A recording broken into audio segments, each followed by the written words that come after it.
Mi nombre es Dante, tengo 21 años y estoy trabajando como conductor de trenes.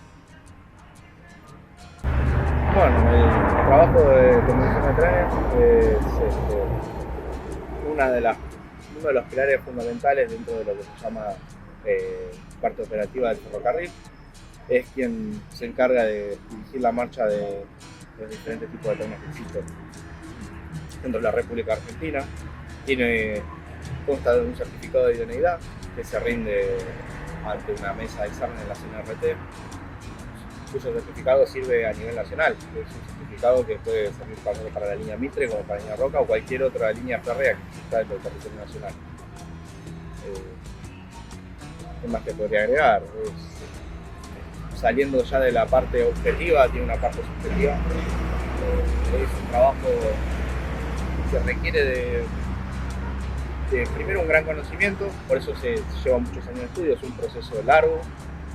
Una persona inicia la carrera como asistente preconductor, donde se le da un curso acelerado y chico sobre el concepto básico de física, de mecánica, de electricidad y bueno, una base fuerte del reglamento sobre los ferrocarriles. De ahí pasa a estar en un periodo como preconductor. El preconductor es el que acompaña al conductor en las locomotoras diésel. Van a notar que siempre van dos personas. Bueno, el preconductor es el que acompaña y hace otras tareas menores como las comunicaciones, la revisión de la unidad, la locomotora en este caso, y a su vez una supervisión más concentrada en el tren y no tanto en la conducción como lo hace el conductor. Después, una vez pasado un periodo de tiempo, la empresa al preconductor lo llama a iniciar el curso de conductor, que dura aproximadamente 2 años, en los que se empiezan a ver los conceptos de física, mecánica y electricidad mucho más en profundidad, una visión del reglamento casi total, porque el deber de conductor es conocer lo que hacen todas las demás especialidades. Y bueno, y por último finalizan ya con un curso muy intensivo sobre la unidad que van a conducir. Por ejemplo, si es la locomotora, se tienen que estudiar todas sus partes en profundidad, como el sistema de freno, como el motor diésel, sistemas eléctricos también. Y recién te nombré que el conductor debe conocer todas las especialidades del ferrocarril por una simple razón, que como seres humanos todos nos equivocamos, pero el último que se puede equivocar es el conductor. ¿Y por qué? Y bueno, puede ser que los trenes funcionan con señales, como los semáforos de la calle. Si un señalero se equivoca y dispone una señal a vía libre cuando no debiera, por ejemplo, porque hay otro tren adelante, es deber del conductor conocer que para que esa señal se disponga tiene que estar la vía libre. Entonces, a pesar del error del señalero, el conductor sabe qué es lo que tendría que hacer el señalero y no va a pasar porque sabe que está ocupada la sección. Y así, evitar un accidente. Por eso se estudia tanto, incluso en otros países, los conductores como Estados Unidos, o España, son ingenieros. O sea, ya ni siquiera es una capacitación por parte de la empresa, sino que la mayoría tienen algún título de ingeniería más relacionado a la parte de ferrocarril, como puede ser industrial, química, por ese lado. Un día en la vida, también es muy ambiguo porque no es lo mismo dentro de la carrera. Lo que pasa es que hay niveles, como se podría decir, una especie de privilegio que surge de la antigüedad. Es decir, una persona que recién se recibe de conductor no va a poder elegir el horario de trabajo que quiera, porque el horario se divide en diagramas. ¿Qué es un diagrama? Bueno, no sé, por ejemplo, consta de un horario de entrada y de salida y de unos servicios determinados a correr. Por ejemplo, hay un diagrama que ingresa a las 12 del mediodía, todo el horario son 6 horas, son 36 horas semanales las que establece el convenio colectivo. Y dentro de este horario, que te asigna una entrada y una salida, tenés, por ejemplo, 2 vueltas de Suárez a Retiro, con distintos horarios. Bueno, eso sería un diagrama. Y durante el día hay muchos, porque hay muchos trenes. Los diagramas se pueden elegir por antigüedad. Es decir, vos como conductor te llaman, si estás primero en una lista, para elegir el diagrama que quieras. Y así van eligiendo, y a medida que van pasando el número en la lista, y cuanto más atrás estás, menos son las opciones que te quedan para elegir. Y llegado a un punto, hay muchos conductores que se quedan sin poder elegir diagrama, porque no hay más, y quedan algo que se llama disponibilidad. Y la disponibilidad quiere decir que la persona está constantemente a disponibilidad de la empresa. Es decir, si falta alguien o hay que cubrir algún servicio por urgencia, uno tiene que estar constantemente atento al teléfono porque la empresa te va a llamar y te va a decir, bueno, che, mirá que en 2 horas tiene que estar en Jorge porque hay que sacar tal tren. Ese es más o menos en realidad mi vida. Pero bueno, hay gente que ya tiene un poco más de antigüedad y puede acomodarse según el diagrama que quiera. Y el transporte público representa un pilar fundamental para la economía, no solo de pasajeros, sino podríamos hablar también de carga, la parte de mercancía. De los pasajeros, sobre todo en las zonas urbanas, porque es el pilar de la movilidad, lo que lleva a una persona al trabajo, a la escuela, al hospital, incluso a hacer recreatividad, es decir, el ocio. Es un pilar fundamental, social y económicamente. De hecho, antes de entrar a trabajar, ya más de chico, teníamos un grupo de amigos, todos casi del ambiente, y los días libres nos dedicábamos a pasear en tren. Nos íbamos lejos, a veces nos hemos llegado a ir a Mar del Plata, íbamos a Miel del Monte, Córdoba, unos cuantos viajes. Lo que más me motiva a ir al trabajo, bueno, en primer lugar es la pasión, algo que uno desde chico deseaba. Es como, hasta de chico te preguntaban en el jardín qué querés ser cuando seas grande, y yo quería ser maquinista, era la respuesta. Y bueno, y por otro lado, nosotros los compañeros, todos los que son conductores están representados por el sindicato de la fraternidad. Como bien dice el nombre, más que un sindicato, es una familia. Y en ir a trabajar es como ir a tu casa. Compartís prácticamente la mitad de la vida con tus compañeros y se producen vínculos que, incluso amistades, realmente en otros trabajos no se dan. No hay conflictos. Si hay alguna diferencia entre compañeros, siempre se relegan fuera del trabajo. Es decir, la convivencia dentro del trabajo me atrevería a decir que es casi ideal.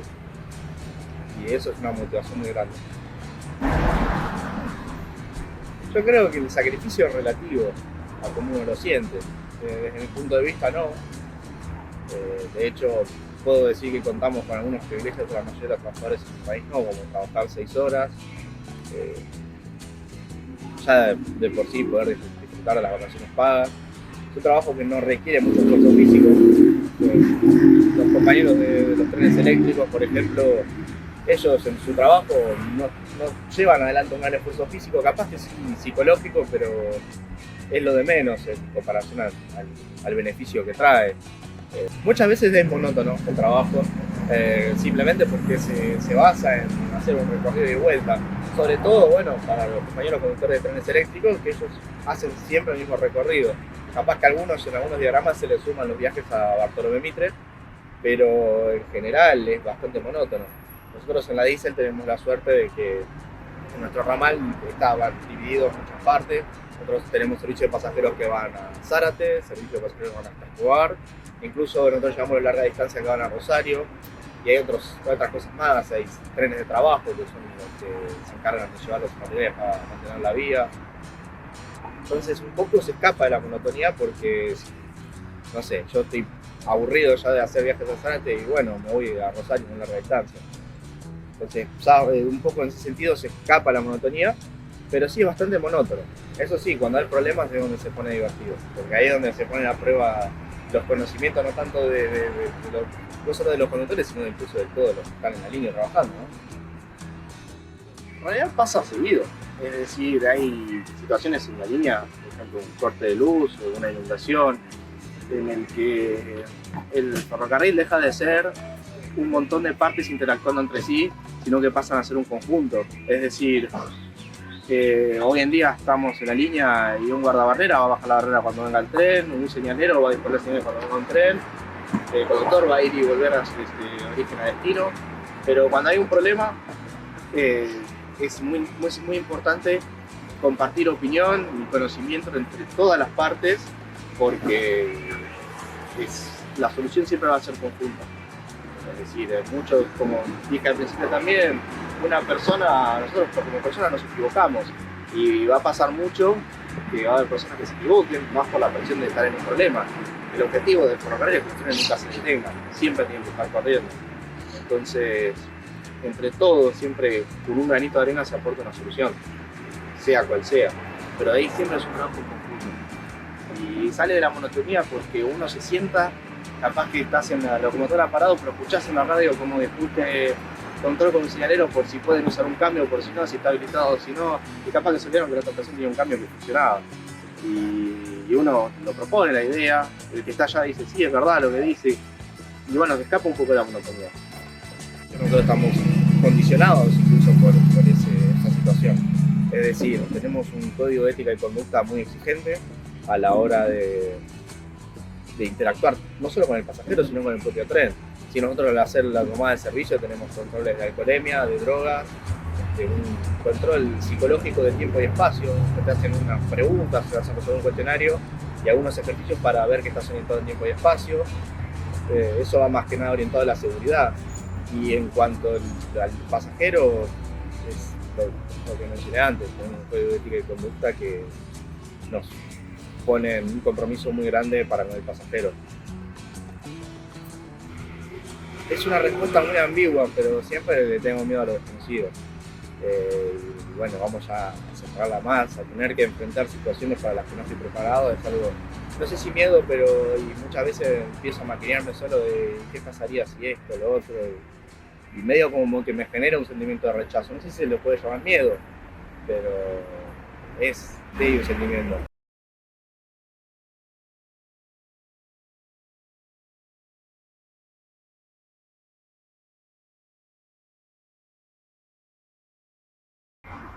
Me tocó presenciar como una persona se quitaba la vida, ¿no? Por decisión propia.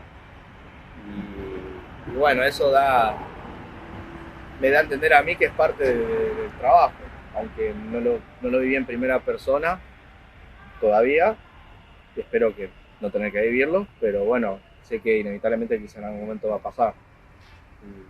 Y habría que ver cómo podría llevar adelante esa situación, ¿no? Porque es algo, apenas entras en la carrera, lo primero que te dicen, te lo explican, y todos entran a opinar, y el instructor, que es como quien te enseña, te dice, vos no sabés qué va a pasar hasta el día que pasa, no sabés cómo puedes reaccionar.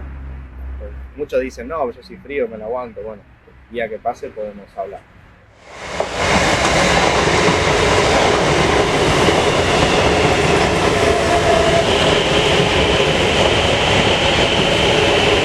No, porque es a la idea la que tratamos de evitar, es decir, siempre exponemos que no tiene que ser un hecho natural, porque no es un accidente de trabajo, es algo que escapa al trabajo, es decir, es inevitable. Entonces se trata de no naturalizar para, primero que nada, evitar que se considere un accidente de trabajo y que lleve a que sea tratado como un accidente de trabajo. Realmente no es así, por eso en el convenio se establece que un conductor a los 30 años de servicio sufre estrés postraumático, porque se considera que no es un accidente de trabajo. Y por otro lado, para generar conciencia en la gente, que realmente lo que va arriba de las vías no te va a perdonar.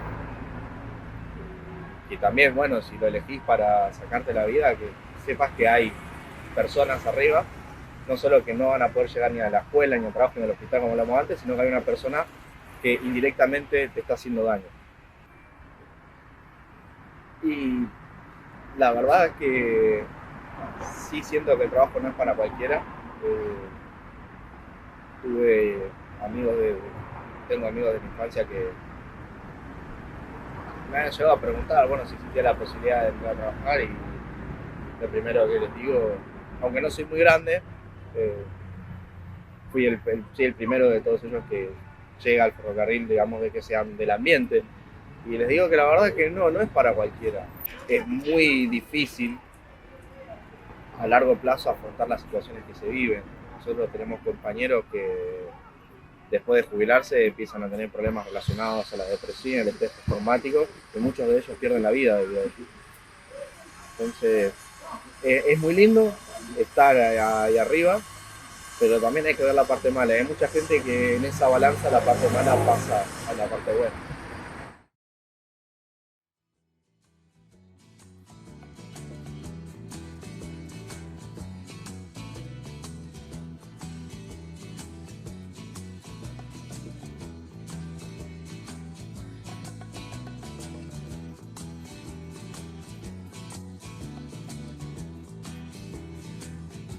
Así tengo a una persona que para mí es mi abuelo, que trabajaba en el ferrocarril y hoy yo sé que estoy donde estoy gracias a él, a pesar de que, bueno, que ya no está con nosotros.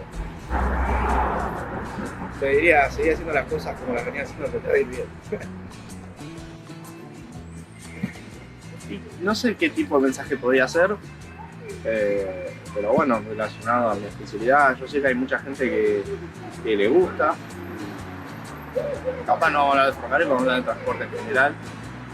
O incluso si tienen algo que les gusta, nunca dejen de perseguirlo. Porque gana el que persiste, ¿no?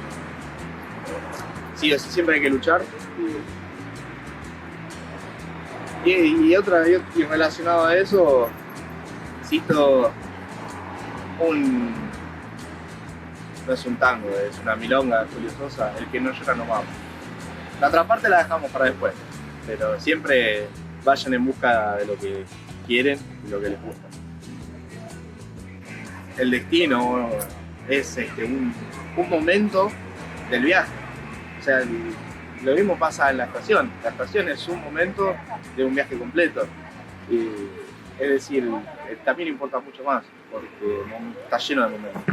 Y capaz que lo que nosotros queríamos que era el destino puede ser un momento más de ese camino extenso.